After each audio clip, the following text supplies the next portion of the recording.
সরকারের অন্যতম উপদেষ্টা মাহফুজ আলম রক্তাক্ত গৃহযুদ্ধের ডাক দিয়েছেন, সেটি তিনি স্পষ্টভাবে ফুটিয়ে তুলেছেন তার একটি ফেসবুক স্ট্যাটাসে। ডোনাল্ড ট্রাম্প প্রেসিডেন্ট নির্বাচিত হওয়ার পর বাংলাদেশের বিরুদ্ধে যাতে নিষেধাজ্ঞা আরোপ করা হয়, বাংলাদেশের পোশাক শিল্পের উপরে যাতে নিষেধাজ্ঞা আরোপ করা হয়, এমনকি বাংলাদেশ সরকারের উপরে ভারতেরও, মার্কিন যুক্তরাষ্ট্রের পাশাপাশি ভারতেরও নিষেধাজ্ঞা আরোপ করা হয়েছে।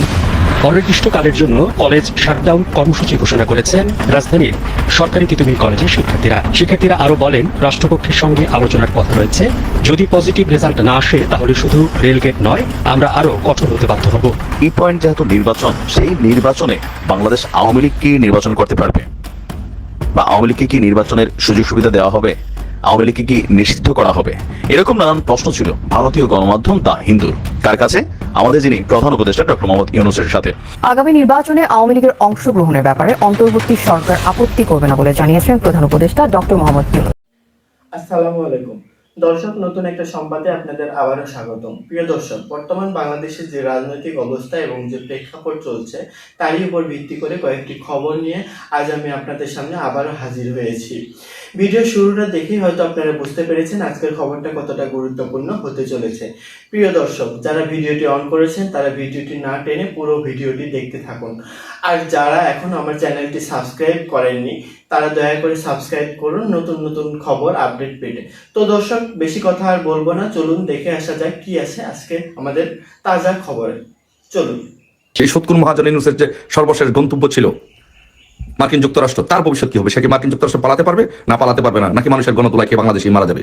এই বিষয়টি নিয়ে আলোচনা হচ্ছে। এই বিষয়টি আলোচনার মাত্রাটি আরেকটু বৃদ্ধি পেয়েছে যখন সাম্প্রতিককালে এনডিটিভিতে একটি নিউজ হয়েছে, এবং সেই নিউজে প্রতিবেদনে একজন আমেরিকান, ভারতীয় বংশোদ্ভূত একজন আমেরিকান, তার নাম হচ্ছে ডক্টর ভারত বড়াই, উনি একটি সাক্ষাৎকার দিয়েছেন এবং উনি বলেছেন যে ওনার বক্তব্যটা এনডিটিভিতে ঠিক এইভাবে আসছে যে Indians Americans two urge Trump administration for sanction against Bangladesh. So তার মানে হচ্ছে উনি যেটি বলতে চাচ্ছেন যে আমেরিকাতে বসবাসরত যে ইন্ডিয়ানরা আছেন ওনারা ট্রাম্প অ্যাডমিনিস্ট্রেশনের কাছে আবেদন করবেন যে বাংলাদেশের উপরে স্যাংশন দেওয়ার জন্য, যেহেতু মার্কিন যুক্তরাষ্ট্রের রাজনীতিতে আমেরিকানরা একটা বিশাল প্রভাব বিস্তার করে। আর সেটি যদি হয় তাহলে এনডিটিভির প্রতিবেদন অনুসারে সেটি যদি হয় তাহলে বাংলাদেশের ভবিষ্যৎ কি হবে? তাহলে আমাদের দেশটির ভবিষ্যৎ কি অন্ধকার? তাহলে আমাদের দেশটিকে স্যাংশন দিয়ে আসছে, আমাদের দেশে কি দুর্ভিক্ষ হচ্ছে? এই বিষয়গুলো নিয়ে আজকে আমরা চিন্তিত, সারা বাংলাদেশের মানুষ আজকে চিন্তিত, এবং বিশ্বের বিভিন্ন দেশে যারা বসবাসরত আছে প্রত্যেকটি মানুষই এই বিষয় নিয়ে চিন্তিত যে আমাদের দেশটি কোথায় যাচ্ছে। এমন একটি সুন্দর দেশ এই সুৎখোর মহাজন ইউনূস কোথায় নিয়ে যাচ্ছে? তো সেই জন্য ডোনাল্ড ট্রাম্প ইউনূসের প্রতি স্বভাবতই যেহেতু তার প্রতিপক্ষ, তার এন্টি, এই জন্য ডোনাল্ড ট্রাম্প তার নির্বাচনের আগে তার টুইটারে, যেটি এখন এক্স হয়ে গিয়েছে, এখানে বলেছে সে নিজেই বাংলাদেশে যে বসবাসরত মাইনরিটি আছে তাদের উপরে যে হামলা হচ্ছে, তাদের উপরে যে আক্রমণ হচ্ছে, তাদের বাড়িতে যে আক্রমণ হচ্ছে, ব্যবসা বাণিজ্য যে আক্রমণ হচ্ছে, তাদের বাড়িতে যে আগুন দেওয়া হচ্ছে, এগুলো নিয়ে ডোনাল্ড ট্রাম্প নিজেই তার টুইটারে বর্তমান এক্সে সে কনসার্ন প্রকাশ করেছে। সে বলেছে যে কমলা হ্যারিস যদি নির্বাচিত হয় তাহলে এটি দেখাশোনা করবে না, কারণ যেটি জো বাইডেন যেটি করেনি। সে তার এটি একটি নির্বাচনী প্রতিজ্ঞা বলতে পারেন বা ম্যানিফেস্টো বলতে পারেন, যে সে বলেছে, ডোনাল্ড ট্রাম্প বলেছে, সে যদি ক্ষমতা আসে তাহলে সে এটি ভালোভাবে এটি দেখবেন, বাংলাদেশে যে মাইনরিটি আছে তাদের অধিকারগুলো নিয়ে সে কথা বলবেন এবং দেখবেন। তার মানে কি? তার মানে হচ্ছে যে আমরা যদি এনডিটিভির সাক্ষাৎকারে ভারত ভরায় যেই কথা বলেছেন এবং টুইটারে যে ডোনাল্ড ট্রাম্প যে কথা বলেছেন, এই দুইটি বিষয় যদি আমরা একত্রে করি, বিশ্লেষণ করি, এবং আরেকজন ব্যক্তি কিন্তু একটি কথা বলেছেন যে ডোনাল্ড ট্রাম্প প্রেসিডেন্ট হিসেবে শপথ নেওয়ার পরে নতুন যে মার্কিন গোয়েন্দা সংস্থার পরিচালক হিসেবে যে দায়িত্ব নেবেন, প্রধান হিসেবে দায়িত্ব নেবেন, সেও কিন্তু একজন হিন্দু এবং ইন্ডিয়ান বংশোদ্ভূত, সেও এই ব্যাপারে তার কনসার্ন প্রকাশ করেছে। তার মানে সমগ্র বিষয়গুলো যদি আমরা একত্রে আলোচনা করি, সমগ্র বিষয়গুলোকে যদি আমরা বিশ্লেষণ করি, তাহলে দেখবো যে বাংলাদেশের উপরে মার্কিন যুক্তরাষ্ট্রের স্যাংশন কিন্তু আসছে। তো মার্কিন যুক্তরাষ্ট্রের স্যাংশন যদি বাংলাদেশের উপরে ধেয়ে আসে তাহলে কাদের উপরে আসবে, কারা আক্রান্ত হবে? দেখেন, প্রথম যদি আপনি বলেন যে ব্যক্তি পর্যায়ে স্যাংশন আসবে, সেই ব্যক্তি পর্যায়ে হবে উপদেষ্টারা হবে আসিফ, নাহিদ, মাহফুজ, ইউনূসের উপরে আসবে, সৎকুর মহাজন ইউনূসের উপরে আসবে, কারণ তার নেতৃত্বে এগুলো হচ্ছে। তারপর প্রতিষ্ঠান হিসাবে যদি বলেন যে বাংলাদেশ আর্মির উপরে আসবে, আর্মির উপরে যদি আসে সেটি কি হবে? জাতিসংঘ সহ যত আন্তর্জাতিক মানবাধিকার সংস্থা আছে সেই শান্তিরক্ষা মিশন থেকে বাংলাদেশ আর্মিদেরকে ফেরত পাঠানো হবে, বা নতুন করে ওখানে কোনো শান্তিরক্ষা মিশনে নেওয়া হবে না। সরকারের অন্যতম উপদেষ্টা মাহফুজ আলম রক্তাক্ত গৃহযুদ্ধের ডাক দিয়েছেন মানে তার যে বাসনা সেটি তিনি স্পষ্টভাবে ফুটিয়ে তুলেছেন তার একটি ফেসবুক স্ট্যাটাসে। এই গৃহযুদ্ধ কার বিরুদ্ধে, কোন আদর্শের পক্ষে, খুব স্বাভাবিকভাবে প্রশ্ন ওঠে। এবং মাহফুজ আলম যখন এই রক্তাক্ত গৃহযুদ্ধের কথা বলেন তখন আমাদেরকে হালকাভাবে নেয়ার কোনো কারণ নেই। তার কারণ তিনি উপদেষ্টা পরিষদের সাধারণ একজন সদস্য নন কেবল, তাকে আমাদের প্রধান উপদেষ্টা মাস্টার মাইন্ড হিসেবে উল্লেখ করেছেন বিভিন্ন জায়গায়, এবং আমরা মনে করি তিনি অবশ্যই অনেক কিছুই মাস্টার মাইন্ড, শুধুমাত্র গণভ্যুত্থান প্রশ্নে আমি সেখানে সীমাবদ্ধ থাকবো না। তিনি অবশ্যই সরকারের একটি গুরুত্বপূর্ণ পার্ট। সেই জায়গা থেকে তিনি এই ধরনের বক্তব্য কিভাবে দেন, প্রথমেই সেই প্রশ্নটি ওঠে। তিনি তার ফেসবুক স্ট্যাটাসে বলেছেন, গৃহযুদ্ধের পূর্ববর্তী মুহূর্তে একটা সামাল দেওয়ার প্রচেষ্টা শুরু হয়েছে যা এখনো চলমান, কিন্তু এই যুদ্ধ তো হবেই কোনো না কোনো ফরম্যাটে। তিনি চ্যালেঞ্জ ছুড়ে দিচ্ছেন, অর্থাৎ যুদ্ধটি এরই মধ্যে শুরু হয়ে যেত, কিন্তু সেটি সরকারের পক্ষ থেকে কোনো রকমের সামাল দেওয়া হচ্ছে। তিনি সরকারের যে মনোভাব বা যে অবস্থান তার প্রতি শ্রদ্ধা প্রদর্শন করছেন এমনটি বোঝানোর চেষ্টা করেছেন। তিনি বলছেন যে এ দল ও দল এখানে মুখ্য নয়, মুখ্য হলো পুরাতন প্রজন্ম ও বন্দোবস্ত।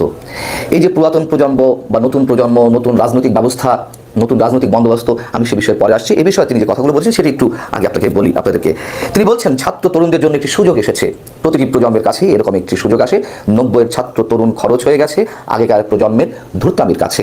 আবারও সে ধূর্ত পুরাতনপন্থীরা ছাত্র তরুণদের মধ্যে যে বিভেদ বা অনাস্থা তৈরি করেছেন সে সম্বন্ধে ছাত্র তরুণরা সতর্ক না থাকলে তারা প্রজন্ম আকারে হত্যাযোগ্য হয়ে উঠবেন, হত্যাকাণ্ডের শিকার হবেন। অথবা এখানে তিনি ঠিক কী বলতে চেয়েছেন আমি ঠিক এক্সাক্ট বোঝাতে পারছি না, তবে খুব রক্তাক্ত কিছু ইঙ্গিত করেছেন। তিনি বলছেন, কারণ 90 এত রক্তাক্ত ও কনফ্রন্টেশনাল ছিল না। সত্য কথা। বিষয় হচ্ছে যে নতুন রাজনৈতিক বন্দোবস্তের কথা বলা হচ্ছে। 90-এর গণজাগরণে বা ওই মঞ্চে যেমন স্বতঃস্ফূর্ত মানুষের অংশগ্রহণ ছিল, শুরুটা যে উদ্দেশ্যেই হয়ে থাকুক না কেন, যাদের পক্ষে এই মঞ্চ যাক না কেন পরবর্তীতে, কিন্তু সাধারণ মানুষের অংশগ্রহণ ছিল। সেটিকে যদিও আওয়ামী লীগ তার নিজের স্বার্থে ব্যবহার করেছে, নিজের স্বার্থে ব্যবহার করতে গিয়ে 3-4 খণ্ডে খণ্ডিত করে ফেলেছিল। কিন্তু আমি মনে করিয়ে দিতে চাই, দায়িত্ব নিয়ে বলতে চাই, সেই গণজাগরণ মঞ্চে যারা স্বতঃস্ফূর্তভাবে অংশগ্রহণ করেছিলেন তারাও কিন্তু 24-এর গণঅভ্যুত্থানে স্বতঃস্ফূর্তভাবে অংশগ্রহণ করেছিলেন। তার কারণ এই যে যারা স্বতঃস্ফূর্তভাবে অংশগ্রহণ করেছেন তারাই এদেশের রিয়েল মানুষ, তারাই এদেশের প্রকৃত মঙ্গল চান। এবং গণজাগরণ মঞ্চের কথা আমি এই জন্য নিয়ে আসলাম, যেমন গণজাগরণ মঞ্চকে আওয়ামী লীগ ছিনতাই করেছিল, ঠিক 24-এর গণঅভ্যুত্থানকেও মাহফুজ আলমদের মতন একটি অংশ ছিনতাই করতে চাইছে, সব কৃতিত্ব তারা নিতে চাইছে। এবং যে নতুন রাজনৈতিক বন্দোবস্তের কথা বলা হয় সেটিও গেলাতে চাইছে সাধারণ মানুষকে। আর 90-এর গণঅভ্যুত্থান, হ্যাঁ, মাহফুজ আলমের সঙ্গে আমি একমত। সেটা কিছু রাজনীতিবিদ, কথিত রাজনীতিবিদদের ধূর্তামি, তিনি যে শব্দটা উচ্চারণ করেছেন তাদের ধূর্ততার কারণে 90-এর চেতনাও ধূলিসাৎ হয়ে গেছে। ওই যে বলছিলাম, সবাই যে যার মতো করে ছিনতাই করে নিয়েছে। এবং 24-এর গণঅভ্যুত্থানে যারা স্বতঃস্ফূর্তভাবে অংশগ্রহণ করেছিল তারা বিশেষ কোনো রাজনৈতিক আদর্শে অনুপ্রাণিত হয়ে সেখানে নামেনি, রাজপথে জীবনের ঝুঁকি নিয়ে তারা মিছিল স্লোগান দেননি। তারা একটি পরিবর্তিত বাংলাদেশ চেয়েছিল, একটা স্বৈর শাসনের বিরুদ্ধে ভয়ঙ্কর একটা অপশাসনের অবসানের লক্ষ্যে তারা 24-এর গণঅভ্যুত্থানে শরিক হয়েছিল। কিন্তু যেভাবে 24-এর গণঅভ্যুত্থানকে ছিনতাই করে বিশেষ একটি মতাদর্শ চাপিয়ে দেওয়ার চেষ্টা করছেন মাহফুজ আলমরা, সেটিও বেশি দিন টিকবে না, এটি আমাদের কাছে মনে হয়। আসলে কি তাই? আমি এই কথাগুলো বলছি খুব যৌক্তিক কারণে। তার কারণ আমি মাহফুজ আলমদের যে উদ্দেশ্য, তারা যে চেতনা ধারণ করছেন, আমি সেখানে তাদের বিরুদ্ধে অন্তত এই জায়গায় এত কঠোরভাবে বিরোধিতা করতাম না যদি না কিনা তারা কথায় কথায় একাত্মকে ছোট না করতেন। আমরা তো স্পষ্টভাবে দেখে আসছি গত কয়েক মাস ধরে কিভাবে তারা সব কিছুর নিচে একাত্তরকে স্থান দিতে চাচ্ছেন। সবকিছু নিচে বলতে সবকিছুর উপরে তারা 47 এবং 24-এর চেতনাকে স্থান দিতে চাচ্ছেন। যুদ্ধের ডাক দিয়েছেন। এই যুদ্ধের ডাক আওয়ামী লীগের কণ্ঠ আমরা শুনেছি। আওয়ামী লীগ মুক্তিযুদ্ধকে নিয়ে ব্যবসা করেছেন, তারা সেগুলোকে পুঁজি করেছেন এবং সেই একইভাবে নতুন রাজনৈতিক বন্দোবস্তর নামে নতুন কিছু গেলানোর চেষ্টা করছেন মাহফুজ আলমরা। আমি 71-এর কথা বলছিলাম। তার কারণ মৌলবাদীদের আস্ফালন আমরা গত কয়েক মাস ধরে দেখছি, তাদের বিরুদ্ধে মাহফুজ আলমরা কিছু বলছেন না। আমরা শেখ হাসিনা ফ্যাসিবাদী ছিলেন, একজনের ফ্যাসিবাদী কন্যার দায় চাপিয়ে দেওয়ার চেষ্টা করেছেন বঙ্গবন্ধুর উপরে। এই জন্য তিনি বঙ্গভবনে দরবার হল থেকে বঙ্গবন্ধুর ছবি নামিয়ে দিয়েছিলেন। এই অধ্যত তিনি প্রকাশ করেছেন। কখনো সংবিধানকে ব্যবহার করছেন নিজেদের স্বার্থে, কখনো সংবিধান ছুঁড়ে ফেলছেন। তারা 72-এর সংবিধানকে ছুঁড়ে ফেলতে চান। যে 72-এর সংবিধান 71-এর রক্তক্ষয়ী যুদ্ধের মধ্য দিয়ে আমরা পেয়েছি, 72-এর সংবিধানকে আপনারা ছুঁড়ে ফেলতে চান কেন? সংস্কারের কথা বলতে পারেন। অবশ্যই যুগের সঙ্গে তাল মিলিয়ে সময়ের সঙ্গে তাল মিলিয়ে যা দেশ এবং দেশের মানুষের জন্য, সমাজের জন্য যা কিছু প্রয়োজন, যা কিছু কল্যাণ করে, সেই কারণে অনেক কিছুই পরিবর্তন হতে পারে। সংবিধান তো আর ধর্মগ্রন্থ নয়, কিন্তু ছুঁড়ে ফেলতে চান কোন সাহসে? এবং 72-এর সংবিধানকে যে বিতর্কিত করা হচ্ছে, সেই সংবিধানে কি রাজতান্ত্রিক কথা বলা ছিল? সেই সংবিধানে কি স্বৈরতন্ত্রের পক্ষে কিছু বলা ছিল? সেই সংবিধানে কি প্রচণ্ড ধর্মীয় মৌলবাদী সাম্প্রদায়িক গোষ্ঠীর পক্ষে কিছু বলা ছিল, নাকি একটা ধর্মনিরপেক্ষ রাষ্ট্রের কথা বলা ছিল? এবং যেই ধর্মনিরপেক্ষতা বাদ দেওয়ার জন্য এখন রাষ্ট্রের পক্ষ থেকে হাইকোর্টে, সুপ্রিম কোর্টে অ্যাপিল করা হয়, আমরা কি বুঝতে পারছি কোন রাজনৈতিক বন্দোবস্তের কথা বলা হচ্ছে?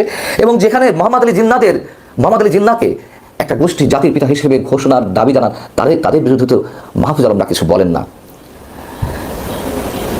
শোনেন ভাই, সহিংসতার উপরে হামলা হচ্ছে, তাদের বিরুদ্ধে আপনারা কিছু বলছেন না। আপনাদের উদ্দেশ্য, আপনাদের চেতনা স্পষ্ট। আমরা কোনো বিশেষ ব্যবসায়িক চেতনার পক্ষে নই। চেতনা নির্দিষ্ট হয়ে গেছে, 71-এই সেটার বন্দোবস্ত ঠিক হয়ে গেছে। এখন নতুন রাজনৈতিক বন্দোবস্তের কথা যদি বলছেন, আপনাদের একাংশের সঙ্গে আমরা একমত, অবশ্যই একমত মাহফুজ আলম সাহেব। বাংলাদেশ আর স্বৈরতন্ত্রের দিকে ফিরে যেতে চায় না, বাংলাদেশ কোনো কর্তৃত্ববাদের দিকে ফিরে যেতে চায় না, বাংলাদেশ ভারতীয় সম্প্রসারণবাদিতার দিকে ফিরে যেতে চায় না। কিন্তু তার মানে এই নয় নতুন রাজনৈতিক বন্দোবস্তের নামে আমরা পেছনে হাঁটবো, 47-এর দিকে ফিরে যাব। বাহিরে ডক্টর মোহাম্মদ ইউনূসের সরকারের বা ডক্টর মোহাম্মদ ইউনূসের যে বক্তব্যগুলো, সেগুলো ঘিরে নানান ধরনের অবস্থান, বক্তব্য, পাল্টা বক্তব্য, আলোচনা, সমালোচনা, নানান কিছুর কিন্তু সূত্রপাত হচ্ছে। এই আলোচনার মধ্যে সবচেয়ে বেশি গুরুত্বপূর্ণ যেটা, যে নিষিদ্ধ করা হয়েছে ছাত্রলীগকে। আগামী নির্বাচনে আওয়ামী লীগের অবস্থান কি থাকবে, নির্বাচনে আসলে কবে হবে, এ নিয়ে বিএনপির মধ্যে সংশয়, শঙ্কা। কেউ কেউ বলছেন যে এই সরকার 3 থেকে 4 বছর ক্ষমতায় থাকবেন, সরকার বলছে আমরা যত দ্রুত সম্ভব নির্বাচন দিব। তো প্রধান কি পয়েন্ট যেহেতু নির্বাচন, সেই নির্বাচনে বাংলাদেশ আওয়ামী লীগ কি নির্বাচন করতে পারবে, বা আওয়ামী লীগকে কি নির্বাচনের সুযোগ সুবিধা দেওয়া হবে, আওয়ামী লীগকে কি নিষিদ্ধ করা হবে, এরকম নানান প্রশ্ন ছিল ভারতীয় গণমাধ্যম দ্য হিন্দুর কার কাছে, আমাদের যিনি প্রধান উপদেষ্টা ডক্টর মোহাম্মদ ইউনূসের সাথে। ভারতীয় সংবাদ মাধ্যম দ্য হিন্দুকে দেওয়া একটা সাক্ষাৎকার আপনার আজকে প্রচারিত হলো আপনার হিন্দুর অনলাইন সংস্করণে, তাদের পত্রিকার ওয়েবসাইটে তারা এই বিষয়টা সামনে নিয়ে এসেছে। সেখানে প্রধান গুরুত্বপূর্ণ একটা বক্তব্য বা প্রশ্ন ছিল, আওয়ামী লীগকে আগামী নির্বাচনে প্রতিদ্বন্দ্বিতার সুযোগ দেওয়া হবে কিনা। এখানে আওয়ামী লীগ বলতে শুধুমাত্র শেখ হাসিনা বা হাতে গোনা কয়েকজন মন্ত্রী এমপি বিষয়টা তা না, এখানে একটা দলের বক্তব্য সামনে এসেছে। তো সেই প্রশ্নের জবাবে ডক্টর মোহাম্মদ ইউনূস যে মন্তব্য করেছেন, এই মন্তব্যে কিছুটা রহস্যজনক অবস্থান আমার কাছে মনে হয়েছে।